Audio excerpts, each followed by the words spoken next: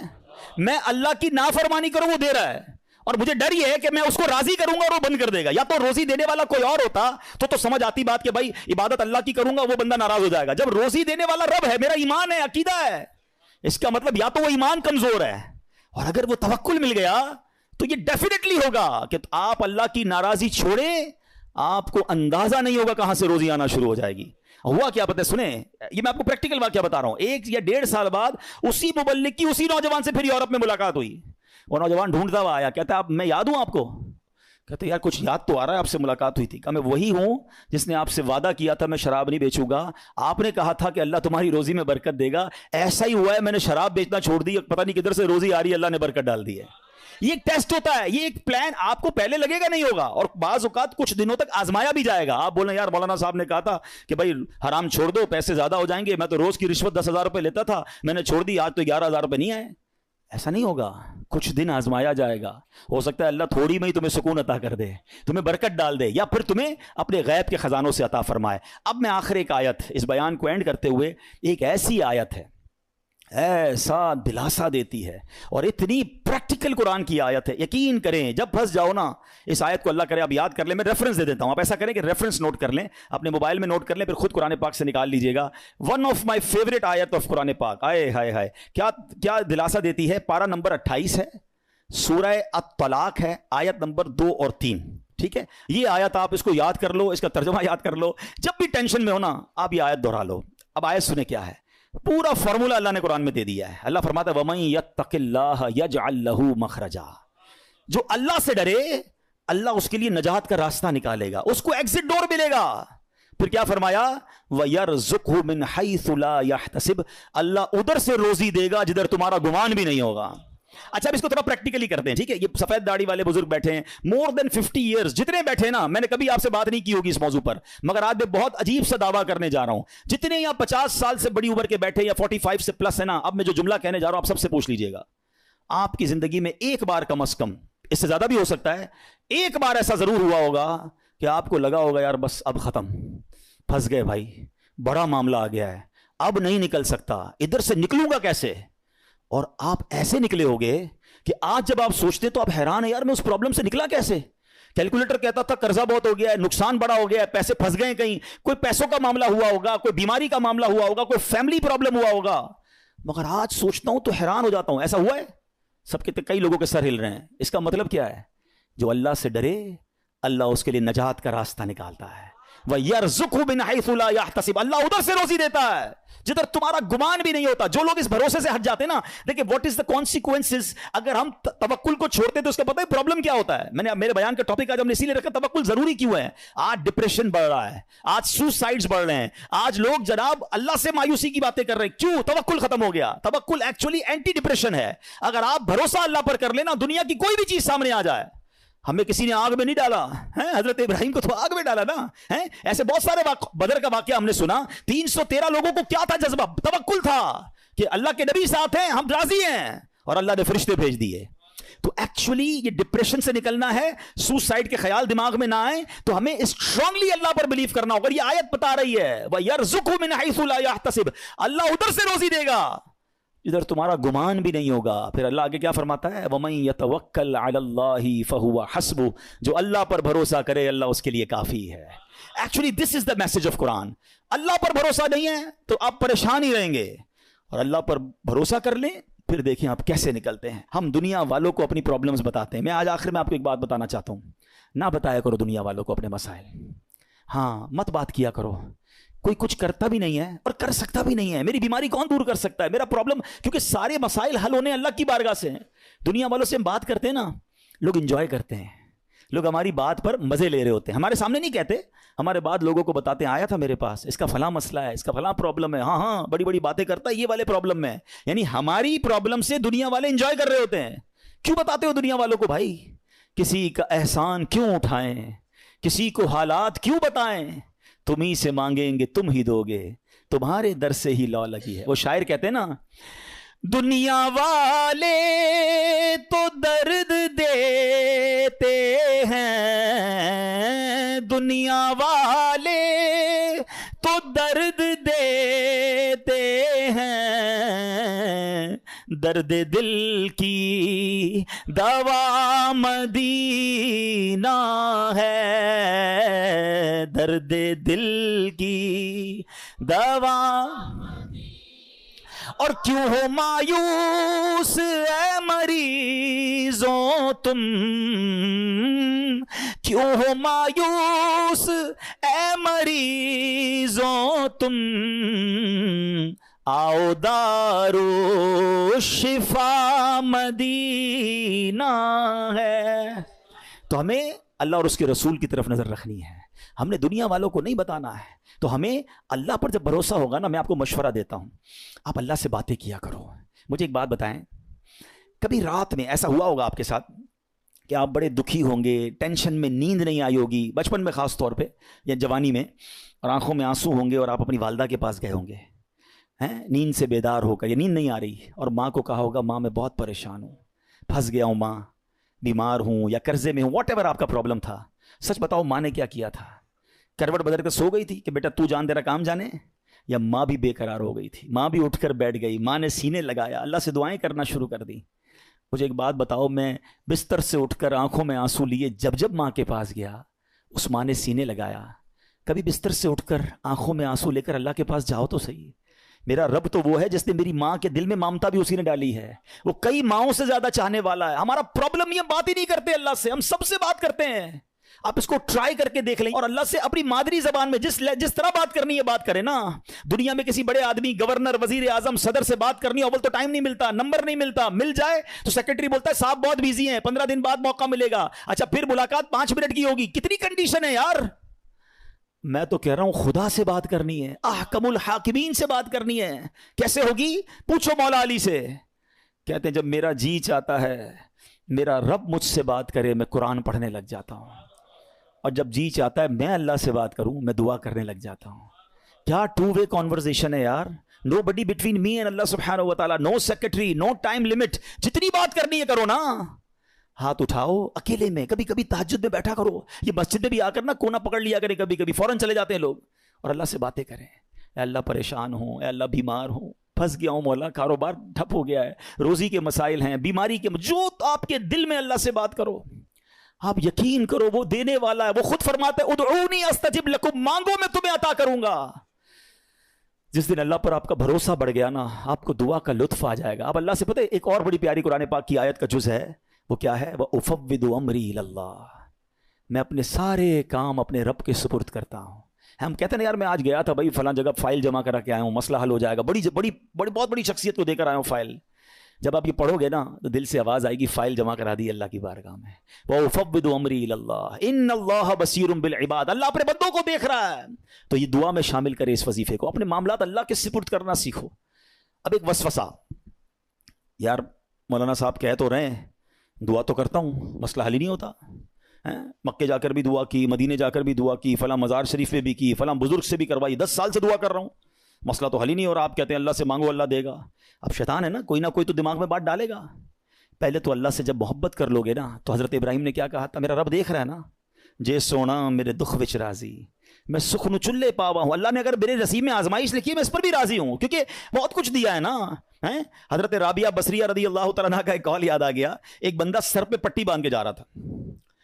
آپ نے دیکھا سر پہ پٹی باندھی، کیوں باندھی ہے پٹی؟ کہ سر میں درد ہے اس لیے پٹی باندھی ہے. آپ نے فرمایا کبھی صحت کی پٹی باندھی تھی؟ یہ جملہ بہت گہرا ہے، سمجھو اس کو. یعنی یہ آپ اللہ کی ولیاں ہیں نا، یہ اللہ والے نے ان کے نزدیک یہ بھی شکایت ہے کہ سارے شہر کو بتا رہے ہو کہ اللہ نے آج درد دیا ہے. ایک دن درد دیا تو تم پٹی باندھ کے گھوم رہے ہو. 29 دن صحت دی تو لوگوں کو بتایا اللہ نے کتنا دیا ہے. وہ کبھی اس کو آپ نے کاؤنٹ کیا؟ کبھی تھوڑی دیر کے لیے دھوپ میں کھڑا کر دیا تو آپ واویلا کرنا ہم شروع کر دیتے ہیں. ساری زندگی چھاؤں میں رکھا، کبھی کبھی پرابلم آتی ہے، کبھی کبھی بیماری آتی ہے، باقی زندگی تو عیش کی ہے. تو اللہ سے محبت کرنا سیکھو. تو میں یہ کہہ رہا تھا وسوسہ کیا ہے کہ یار مانگی جا رہا ہوں کام تو ہوتا نہیں ہے. اب میں اس وسوسے کی کاٹ آپ کو ایک ایگزامپل کے ذریعے سمجھاتا ہوں. آپ کا چھوٹا بیٹا ہو، بچہ ہو یا بھائی ہو، اس کا گلا خراب ہو جائے، بخار ہو جائے، کھانسی ہو جائے، اور وہ کہے ابو میں نے شربت پینا ہے ٹھنڈا اور آج آئس کریم بھی کھانی ہے. ہاں بھائی بتائیں کھلائیں گے؟ جواب دیں. نہیں کھلائیں. اچھا رو رہا ہے، گر گڑا رہا ہے، نہیں میں نے کھانی ہے آج میں کھا کے رہوں گا، آپ کھلا دیں گے؟ اچھا آپ بھی نہیں کھلائیں گے. رو رہا ہے پھر بھی نہیں کھلائیں گے؟ نہیں کھلائیں گے. اچھا اب آپ کا ایک دوست ساتھ بیٹھا ہے، کہے گا یار کتنے ظالم ابو ہو، بچہ رو رہا ہے کھلا دو آئس کریم، کیا ہو گیا؟ آپ کیا رپلائی دیں گے؟ میں والد ہوں، مجھے پتا ہے کب میرے بچے کو کیا دینا ہے. یہی کہتے ہیں نا، میں والد ہوں مجھے معلوم ہے میرے بچے کو کب کیا دینا ہے. اب ذرا دل سے میرا جملہ سننا، تم والد ہو تمہیں پتا ہے بچے کو کب کیا دینا ہے. میرے مالک کو نہیں پتا مجھے کب کیا دینا ہے. میں رو رہا ہوں، میں گر گڑا رہا ہوں، میں ادھر جا رہا ہوں، میں ادھر جا رہا ہوں، میں سب سے دعائیں کروا رہا ہوں، نہیں ہو رہا میرا مسئلہ حل. ارے مان لو نا یہ میرے لیے بہتر ہے. میرا رب نہیں کر رہا یہ میرے لیے بہتر ہے. میرے ماں باپ میرے لیے برا نہیں سوچتے، تو وہ خالق اگر اس کو یہی منظور ہے تو یہی میرے لیے بہتر ہوگا. کاش یہ جس دن یہ توکل کا لیول مل گیا آپ کو کبھی کسی پرابلم میں ٹینشن نہیں ہوگی. کام ہو گیا تب بھی راضی رہو گے، نہیں ہوا جب بھی راضی رہو گے کہ میرے رب نے نہیں کیا نا، یہی میرے لیے. میں نہیں سمجھ پا رہا، مجھے نہیں. بچوں کو کہاں سمجھ آتی ہے؟ وہ کہتے ہیں ابو اچھے نہیں ہیں، امی اچھی نہیں ہے، مجھے نہیں دے رہی چیز. ابو امی کو پتا ہے کیوں روک رہے ہیں. ارے میری آپ کی عقل اتنی، ہمیں یہ سمجھ ہے کہ بچے کو کب کیا دینا ہے کیا نہیں دینا. جس نے کائنات بنائی اسے نہیں پتا مجھے کب کیا دینا ہے کیا نہیں دینا. کچھ لوگوں کو مال علماء کہتے اس لیے نہیں دیا جاتا کہ وہ امیر ہو جائیں گے تو نافرمان ہو جائیں گے، ایمان سے ہاتھ دھو بیٹھیں گے. کچھ لوگوں کو غریب اس لیے نہیں بنایا جاتا کہ وہ غریب ہوں گے تو فقر و فاقہ کی وجہ سے اسلام سے چلے جائیں گے. اللہ کی دین ہے، اللہ کی مرضی ہے. وَتُعِزُّ مَن تَشَاءُ وَتُذِلُّ مَن تَشَاءُ. میں اور آپ ہوتے کون ہیں اعتراض کرنے والے کہ اس کو امیر کیوں بنایا، اس کو غریب کیوں بنایا، اس کو لمبا کیوں بنایا، اس کو چھوٹا کیوں بنایا. ارے رب کی مرضی، وہ خالق اور مالک ہے، ہم بندے ہیں، ہمارا کام ماننا ہے، ہمیں اس سے محبت کرنا ہے، ہمیں اس پر بھروسہ کرنا ہے. خدا کی قسم اگر آج